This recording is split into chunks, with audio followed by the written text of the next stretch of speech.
Welcome to Golf Industry Guru and the Gig Podcast, where we interview the best and brightest golf and hospitality leaders on the planet. On today's episode, you will learn some proven real-world solutions that'll help you and your team solve some of your biggest golf business challenges. So stick around for some tips, tools, and training to get you, your people, and your business powered on. Here's your host, James Cronk. Well, hello, ladies and gentlemen, and welcome to another Golf Industry Guru podcast. I am your host, James Cronk, and I am pleased to have a chat today with Mike Suglich of Greenlight Advisors to talk about some fascinating work that he and his team are doing, in particular in the municipal golf space in the United States. So without further ado, Mike, welcome to the Gig Podcast. Great to have you on board. Well, thank you for the opportunity, James. I appreciate it. Awesome. Mike, so to start off and give our listeners, if you don't mind, just a little kind of snapshot about, your journey into the golf business. I know you've got a varied background with all kinds of different roles and responsibilities and expertise, and in particular in the area that you're in now. And so maybe just share with our listeners a little bit about your journey and a little bit about what Greenlight does. Yeah, that's great. Well, my background, I actually came from an accounting background. I had a small consulting business in Chicago for about 20 years, selling and implementing accounting software. So I was kind of early to the technology game back in fact when the software was being distributed on 5.25-inch floppy drives. So that shows you kind of when I got started. But anyway, I sold that business to a national firm called Suglich. I was a partner there for a handful of years before I retired from the firm, and just had the inkling and the feeling that there was a next step. And I just felt that there was all this data sitting out there from the databases that all of these folks have been accumulating over the years in technology. And, with data and analytics kind of being a go-to sector these days, I just felt that, hey, there's a need for benchmarking. Benchmarking, I think, is kind of a cool concept around taking all of this data, compiling it, and using it for the benefit of a business. And I talked to a college buddy of mine about it, and he's like, "Hey, Mike," he goes, I was a treasurer at a country club in Chicago at the time, and he's like, "Hey, you're pretty passionate about golf." He goes, "Why don't you do it for golf courses?" I was like, "Oh, great idea, Jim." So that's kind of how it all got started. So I took my experience in accounting and in databases and in technology, and I applied them to Greenlight Advisors. And then I got together with a couple of developers that were senior developers that worked for enterprise Fortune 500 companies doing software development. And we got together, and I shared my concept with them. They put it into action. They developed a solution, and I said it's got to be simple. I said it's got to use traffic lights, green for good, red for bad, and it's got to be easy for users and GMs to be able to see how they're performing. So what we did was I took my accounting background, put together what I felt was kind of a standard income statement, financial format of a golf course. And then I took a handful of operational metrics like rounds, etc. And we built a database where we accumulate the data, and then we show the course's data against the aggregate or the averages of the entire industry. And then we traffic light them and show them how they're performing, either underperforming or overperforming. And so that's kind of how Greenlight Advisors got started. The product we developed is called golfclubbenchmarks.com. And then I got together with Jack Crittenden over at Golf Inc. A couple of years back at a conference, at one of their conferences. I think it might have been one of the NGCOA conference. And I ran into him and I said, Jack, would you be willing to help me raise the awareness about what we're doing? And he said, yeah, let me do a little research on it. And he kind of asked around and he said, where there's a real need for that is in the municipal space. And I was like, well, let's do it, Jack. I go, would you be willing to partner with me to just share the message? We did it in a complimentary way, kind of giving back to the municipals. And we got great participation in our 2023 study with Golf Inc. And we shared the report with everybody. We classified all those metrics, both the financial and operational metrics, into 3 quartiles: best in class, median, and bottom quartile, so that a course could easily see where they fell into that spectrum on each of the elements on their financial and operational metrics. And then they could use that information to go back and try and improve them if they're performing in that bottom quartile. So that's what we used the 23 study to do. We called it the 2023 Municipal Golf Study. And then in the last year, I met up with Jay Karen, and they were at the doing their conference, running their conference out in Palm Springs, and I ran into him in the coffee shop in the morning, and earlier the keynote address at the conference was him and Don from the PGA of America talking about how there's a need for golf courses across the country to collaborate and share data. And so when I ran into him in the coffee shop the next morning, I was like, hey, Jay, I saw your keynote last night. I go, I'm your guy.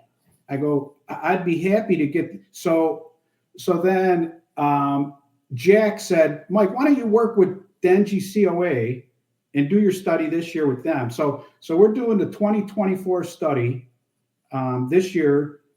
We've partnered up with Jay and the NGCOA and his team, and we're offering a complimentary benchmark service. We're calling it our best-in-class report card. So any municipals that participate in the study this year will get online access to 10 key metrics, 5 financial and 5 operational metrics, and we'll categorize how they're performing, whether it's top quartile, in the median, or in the bottom quartile in each of those 10 metrics.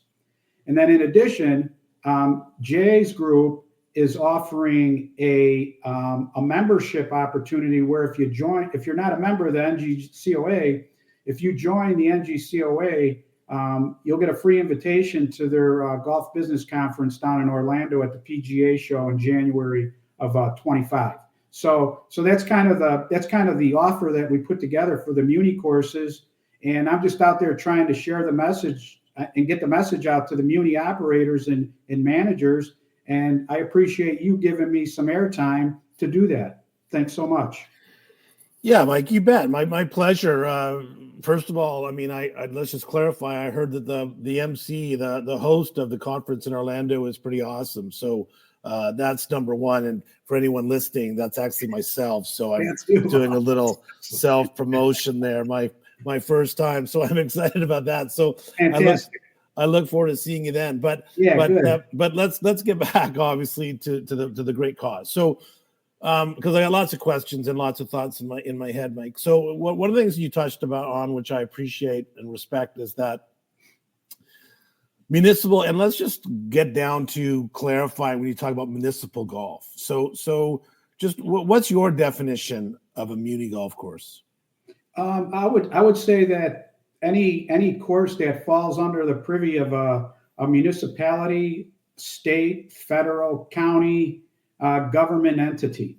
Right. And so, because obviously in the for-profit sector, or most importantly in the private club sector, there's organizations that I think focus on data collection and benchmarking, right? In those niches, those markets, and certainly they filter out. But the challenge always when you're benchmarking as an operator manager is, it's like anything. If you don't have enough content, if you don't have enough data, if you don't have enough, and more importantly, if you don't have enough data with like-minded facilities that have similar scenarios as you do, then the data sometimes doesn't help you if you know whether or not you're in the top quarter or the bottom quarter of a group, of a section. So, and I know, looking at your website and some other conversations we've had, Mike, about the clients that you have, you do have a pretty expansive roster, and so your data is coming from all parts of the United States. Am I correct?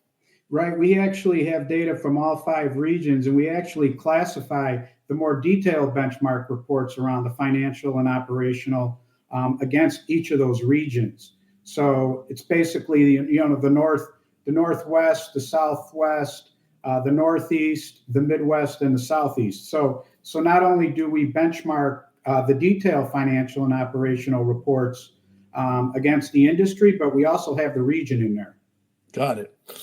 Can you share with me a little bit more about the 5 financial and the 5 operational metrics that you guys focused on? Yeah, absolutely. I actually printed off a couple of the reports so I could kind of take a look at them and share some of those details with you. But on the financial side, we're actually we're capturing the golf operations net margin, the food and beverage net margin, the golf course maintenance cost as a percent of revenue, the clubhouse and admin costs as a percent of revenue, and then we have net income. And then what we do is we basically throw up a traffic light of top 25% or top quartile, median, or red, which would be the bottom 25% or bottom performers in the group. So those would be the financial benchmarks. The operational benchmarks that we're capturing in the best in class report card are golf course maintenance costs per acre, golf and maintenance number of employees, and revenue per employee, golf starts utilization, which is basically the rounds divided by the weather-related rounds, the rounds that they could have played, the revenue per start or the average daily rate, and the weekend rack rate, the greens fee for the weekend. So if you look at a lot of those metrics, what those will do is they'll translate down into the more detailed financial and operational benchmark reports. So you can actually see the levers that are impacting why you may be underperforming or overperforming in a given area. Excellent. So let's talk about what your data exposes, I guess, is the best way I would say, because you know as well as I about the participation rate increases, the cost of golfing, the green fee, the rate increases, what's happening, obviously the challenges of finding staff and operationally, the cost of labor, the cost of wages is increasing. So, the cost of supplies and everything from equipment and mowers to pesticides and chemicals. So what are some of the trends, Mike, that this data, what that you have kind of witnessed, I guess, over the last 4 or 5 years in the municipal space? What would be some of the trends that you kind of have identified that either support those kind of expectations or maybe dismiss them? But what are some of the trends that you've seen? Well, I'll share some of the trends from the 2023 municipal study that we did, because one of the big questions we asked during that study was the impact, the post-COVID impact on municipal golf. That was the big question. So what we found out on that one, and I think most of us know the answer to this, is that revenue growth really did great post-COVID. We found that overall the revenue growth was roughly 8%. So it'll be interesting to see what the numbers come in on the study this year. A couple of the other key metrics that we found that I thought was pretty interesting was that the median net income of all the participating courses in the study was 24% to the bottom line. So if you're generating a couple million in revenue, those muni courses were putting $500,000 on average to their bottom line. That was the median number. The revenue growth, we asked a question too, what they estimated their revenue growth would be in that current year that we haven't actually done the study on yet. And they told us that the 23 year, they thought that the revenue growth would grow 10%. So we'll find out with this study where that actually comes in at. And I'm sure there's some statistics out there now that'll probably give you some indications of that. But, the proof is in the pudding when we actually get this data from the munis that are participating. And then one of the big levers that we discovered in that study was the top quartile performers did the best job of driving golf operations revenue and gross margins. So the top quartile, their margins in golf operations were 86%, and the bottom performers were at 76%. So the top quartile performers were putting 10% more of golf operations revenues to their bottom line. And then another indicator too was around the golf course maintenance costs. The top quartile was coming in at 25% of revenue. Those were the costs that they were using to maintain their golf course, where the bottom performers were putting 41% of revenue into golf course maintenance. So those were some interesting numbers. And I think one of the back end reasons for the 25 versus the 41% was better utilization of labor. So one of the data points that we captured in the study was full-time and part-time labor in golf operations, and full-time and part-time labor in golf course maintenance, on the superintendent's team. And what we found is that the top quartile best performing golf courses in terms of profitability did a better job of using part-time labor than they did full-time staff. So they just did a better job of controlling labor, which we all know is probably the most material line item in terms of managing a golf course in terms of costs. Mm-hmm. Mike, when I'm in Canada, obviously, and we've done work before with municipal or city-owned golf courses, or even provincially owned golf courses. They obviously, well, at least in my experience, sometimes have some different factors, right? That a typical for-profit or a private club operation doesn't always, or a nonprofit, private club doesn't always have, right? So I mean, sometimes they're not paying for water, or they're not paying for property tax, or they're not paying for a variety of different things, and vice versa.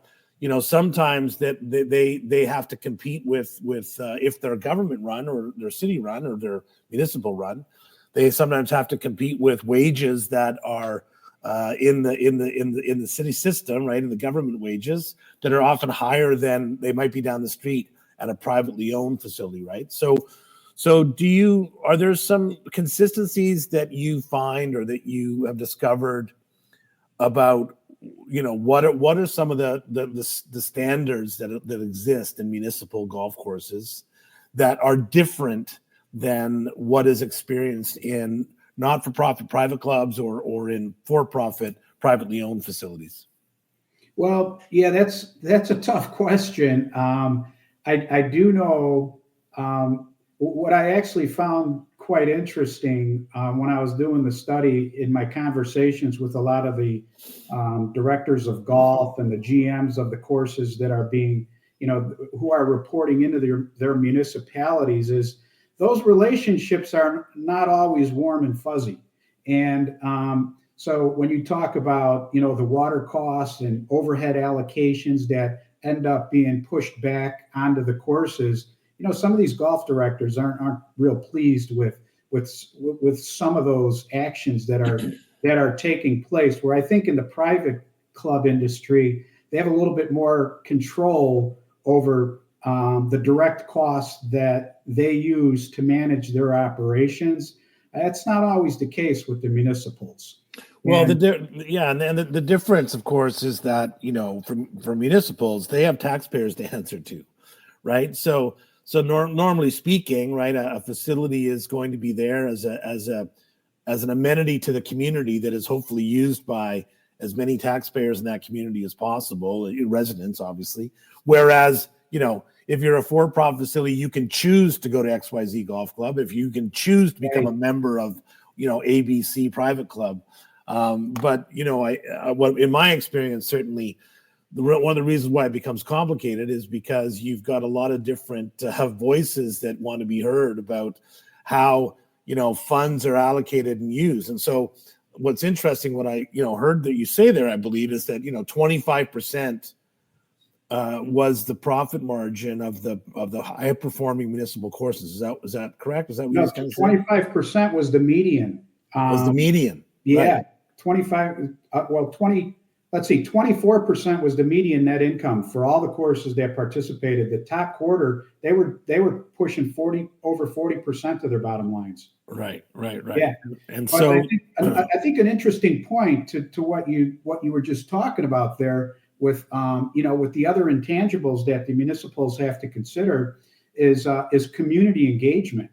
And one of our customers, Chris Goodman out at Metro Parks Tacoma, we put together a municipal golf advisory board, and he was kind enough to participate on that board. And I solicit their feedback on additional data points and improvements to what we're doing. And he came back and said, Mike, you need to start capturing some community programs and leagues information so that we can demonstrate and capture how we're giving back to the communities. And that's valuable information for the municipalities. So we've actually included that this year in the study. We've captured 3 different categories around leagues and programs, adults, children, and adaptive. So that I'm excited about seeing how some of those numbers come in. And, in terms of, I think that's valuable information for the municipals to go back to their constituents and to their, to the customer, or not the customer base, but to their community, and share that information with them. Yeah, we as an industry, we've always done a very poor job of self-promoting and yelling from the rooftops all the good that the game does, whether it's raising money for charity or whether it's protecting the environment. But like anything, data, what you can't measure, you can't manage. So having data is critically important. And like you said, having those talking points of those warm and fuzzy things, that is what politicians like to talk about and speak from in the council meeting. When it comes time for them to approve the budget of, $1 million upgrade to the whatever irrigation system, or add a Top Golf to the driving range, Top Tracer to the driving range, you got to make sure that they've got all those speaking points that is going to be able to sway people that are on the fence or opposite. So municipal golf. And so, Mike, lastly, I guess I want to talk about just, the challenge that is going on with regards to, I was at a session a month or so ago with Jay, and Jay was talking positively, not only about the study, but also about the importance of the growth of a golfer from, swinging a club at a Top Golf to getting access inexpensively in their community at a 9-hole or a par 3 or a municipal golf course, generally speaking, right, before getting to the point where they're paying $150 to play a premier course in their neighborhood, to paying $50,000 to join a private club. The life cycle journey of the golfer, right? Absolutely. And I actually understand that journey pretty well, having grown up in the middle of the city of Chicago and getting my little golf card as a kid to Marquette Park in the city of Chicago so I could play the 9-hole course for $5. Right. And then, we have examples all around. And so the challenge that, we talk about a little bit when you get into it is that, and this is what I think people, the consumer and so the golf industry needs to continue to talk about, which is that we seem to have mastered the screen golf option. The growth that's happening in screen golf is unbelievable. We certainly have got a very healthy, high, private club world right now as far as waiting lists go. It's not, generalized statements are not true everywhere, sure, and for everyone. But if you want to look macro, obviously, we pre-COVID to now, private clubs are doing pretty darn good as far as waiting lists go, and as far as having money to spend on capital improvements, et cetera, et cetera. And we know that there is, unfortunately and fortunately, a great increase in green fee rates on for-profit facilities that the consumer still continues to seem to be paying, and it doesn't seem to impact the 20% growth of rounds of golf that's happening in the world. But at the end of the day, we're going to push that too far because, golf is not buying milk. It's a choice. It's a choice that people choose to pay for. So if you push that too far, they might choose to do something else. But getting back to the challenge, Mike, where the less expensive golf courses, the municipal golf courses in general, these a little bit seem to be the ones that are coming under, whether it's development, whether it's, cities that are turning them into parks, whether there's conversations around what's the best use of that land, and cities and councils and governments have to make those decisions. My long-winded soapbox is to ask you your thoughts about the long-term health of access to less expensive golf through municipal golf in helping communities grow the game. So what do you see in your lens about that issue? Does that make sense? Good question. And I think that this kind of goes back to that. I was talking earlier about profitability and bottom line. It's not always that's not always the mission of the municipalities with their golf courses. Right. And in many cases, it shouldn't be. It should be about the question that you're asking and posing. Making it affordable for the young kids and the families to go out and play a round of golf for an affordable price. For middle class America, if you will. And I tell you, when I started this project, I went out to Salt Lake City and I met with their golf director, and got the opportunity to play a couple rounds of golf out there. And I showed up at one of their courses, Bonneville, and I saw all these kids out there, on the putting green, at the driving range. It was just very vibrant, and I got really stoked and excited about it. And I think that's what it's all about. And I think the municipal leadership around the country that, is talking about, environmental issues and concerns and potentially closing down some of these municipals, I think they need to get out to these golf courses and see what's going on, because I think these communities are very actively engaged in using the facilities, growing the sport, and I just, so, I'm not sure if that's the answer to your question, but I think the courses do need to be affordable and they do need to be accessible, and leadership needs to get out there and actually experience what's going on at these golf courses. Yeah, no, it's a good point. Very good point. Mike, how does a municipal facility get involved in your data study, which I think is coming to an end pretty soon? I think, is it December 15th? Yes. Anybody that wants to participate needs to join up by December 15th. So they have about 10 days to join up. Is there a cost involved? Is there a cost involved? There's no cost. The service, the benchmark, the best in class report card will be provided online at no cost. We're providing that membership, which we normally charge $500 for. We're offering it in a complimentary way to anybody that participates. And they need to go to the website, signup.golfclubbenchmarks.com. And they just fill in about 12 pieces of demographic information, contact name, number, email address, and then we get an email, and then we follow up with an email that shares the next steps with them on sharing their data with us. And in January of 25, we'll give everybody a user ID and a password. They'll be able to log in, see what the results of their best in class report card look like, and we can explore the more detailed reports beyond that if they'd like as well. Awesome. Mike, thank you so much for joining us on our podcast today. Really appreciate it. It's a great initiative. We're certainly going to preach it to our gig nation and anyone that is eligible in the United States that wants to participate should. And otherwise, learn more by visiting, Golf Club Benchmarks or Greenlight Advisors, or reach out to Mike on LinkedIn. So, Mike, thanks so much, and really appreciate what you're doing.